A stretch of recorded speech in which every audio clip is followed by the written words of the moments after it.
Halo, selamat pagi. Assalamualaikum warahmatullahi wabarakatuh. Berjumpa lagi dengan Budia di channel Pendidik Muda. Di video hari ini kita akan belajar kelas 6, tema 2, persatuan dalam perbedaan, subtema 1, pembelajaran kedua. Pada pembelajaran kali ini kita akan belajar tentang hidup rukun dalam perbedaan dan pola lantai pada tari tradisional. Sebelum mulai pelajaran, sekarang kita berdoa terlebih dahulu. Berdoa dimulai. Doa selesai. Nah, sekarang ayo kita mempelajari materinya. Selamat belajar. Pernahkah kalian mengamati warna pelangi? Pelangi memiliki banyak warna dan menjadikan pelangi itu indah. Begitu juga hidup berbangsa dan bertanah air. Akan terasa indah jika kita hidup rukun meskipun memiliki perbedaan. Anak-anak, mari kita amati gambar berikut. Apa yang ada di benak kalian tentang gambar tersebut? Pada gambar tersebut, kita dapat melihat masyarakat yang hidup rukun saling menolong walaupun terdapat perbedaan. Untuk lebih memahami tentang persatuan dalam perbedaan, mari kita baca teks berikut ini. Perbedaan yang menguatkan. Kampung Cempaka adalah sebuah kampung transmigran. Warganya berasal dari berbagai daerah padat di Pulau Jawa. Hal ini menjadikan mereka berbeda suku maupun agama. Di Kampung Cempaka, hiduplah 5 orang sahabat. Ada Asnah yang berdarah Sunda, Utami dari Banyuwangi, Tony seorang anak etnis Tionghoa yang sebelumnya tinggal di Semarang, Wande dari suku Tengger di Jawa Timur, dan Marta anak seorang pendeta yang dahulu tinggal di Solo. Di Kampung Cempaka, rumah mereka bersebelahan dan mereka pergi ke sekolah yang sama. Itu sebabnya mereka sangat akrab. Mereka suka bermain bersama dan sering menghabiskan waktu di rumah satu sama lain. Meskipun berbeda suku, kebersamaan begitu kental terlihat dalam keseharian mereka. Bersama anak-anak lain di Kampung Cempaka, mereka setiap akhir minggu berkumpul di balai utama kampung. Biasanya, selain berolahraga bersama, mereka juga kerap berkeliling ke rumah warga, membantu melakukan apa saja yang dibutuhkan warga. Kadang-kadang, mereka membantu warga lanjut usia, sekedar membereskan rumah atau menyiapkan makanan. Sesekali, mereka juga membantu orang tua yang sedang bekerja bakti membersihkan lingkungan. Dari Tony, mereka belajar menari barongsai. Lalu, mereka ajarkan tarian itu kepada anak-anak sekampung. Sementara itu, setiap tiba saat panen, Wande dan keluarganya akan sibuk memimpin warga membuat tumpeng gede, yaitu nasi khas dari daerah Tengger yang dibuat untuk mensyukuri berkah Tuhan dalam wujud panen raya. Sikap toleransi yang ditunjukkan kelima sahabat itu memang sekedar berupa hal-hal kecil. Hal kecil dalam keseharian itulah yang mencerminkan kehidupan Bhinneka Tunggal Ika di Kampung Cempaka yang kaya akan perbedaan. Mereka hidup damai berdampingan dan tulus saling menjaga. Setelah mengamati gambar dan membaca teks tersebut, kita bisa membuat pertanyaan untuk mencari tahu tentang hidup rukun dalam perbedaan. Pertanyaan yang kita buat bisa seperti ini. Apa perbedaan yang ada pada teks tersebut? Bagaimana menyikapinya? Apa manfaat hidup rukun? Nah, sekarang ayo kita jawab bersama. Untuk pertanyaan pertama, perbedaan yang ada meliputi perbedaan daerah asal, suku, dan budaya.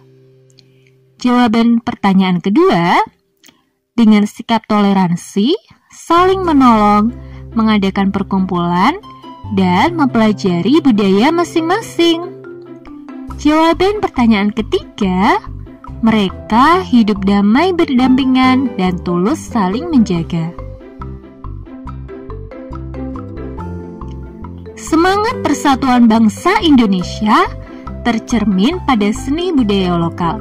Salah satunya adalah melalui tarian.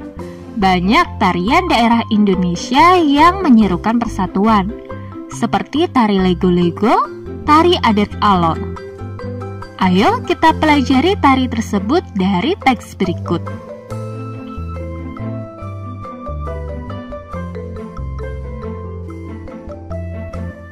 Lego-lego tari adat Alor bermakna persatuan. Tarian adat adalah salah satu kekayaan budaya yang disampaikan secara turun-temurun dari nenek moyang. Tarian adat kerap memiliki pesan dan makna yang luhur. Salah satunya ada pada tari lego-lego dari Kabupaten Alor, Nusa Tenggara Timur.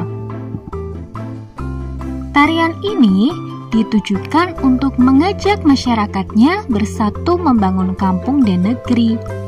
Pada masing-masing kawasan di Kabupaten Alor terdapat gaya tari dan nyanyian yang berbeda-beda, namun formasinya tetap sama, yakni lingkaran.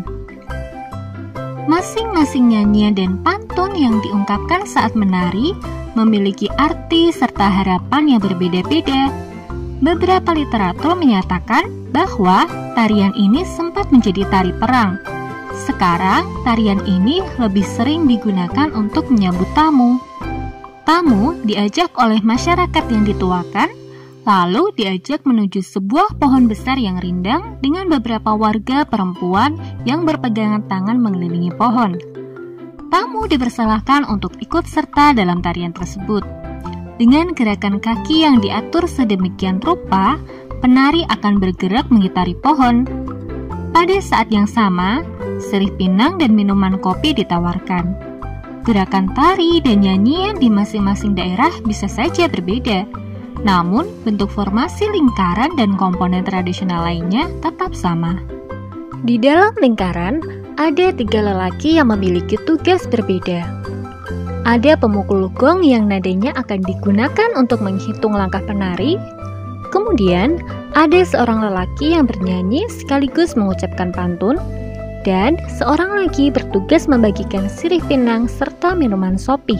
Selain menjadi identitas setiap suku, tarian ini menjadi salah satu identitas pemersatu masyarakat Alor yang punya mimpi agar masyarakat dan pendatang terus bersatu membangun kampung serta negeri. Setiap tari tradisional terdiri atas penari yang melakukan tarian secara perorangan, berpasangan, atau berkelompok. Kegiatan menari lebih dari 1 orang apalagi berkelompok dalam jumlah yang cukup besar membutuhkan kekompakan. Pengaturan posisi ini disebut dengan pola lantai. Seorang penari harus memperhatikan perpindahan, pergerakan, dan pergeseran posisi saat menari. Pola lantai adalah pola denah yang harus dikuasai oleh seorang penari dan berfungsi untuk membuat posisi dalam sebuah ruang gerak. Posisi dalam menari perlu diperhatikan oleh seorang penari. Coba perhatikan gambar tarian berikut ini.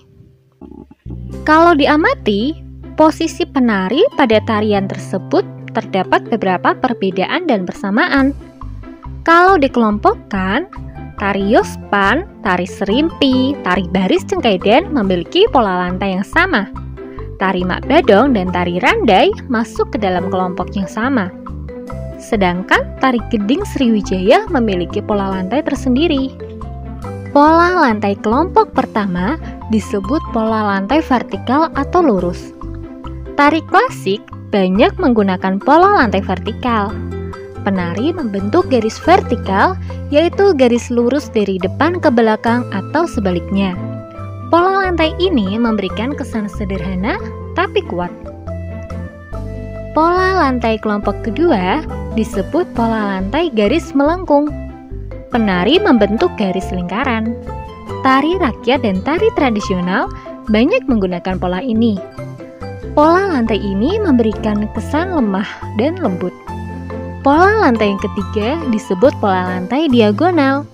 penari berbaris membentuk garis menyudut ke kanan atau ke kiri. Perbedaan yang dimiliki oleh para penari tidak boleh menghalangi semangat persatuan dalam menghasilkan tarian yang indah.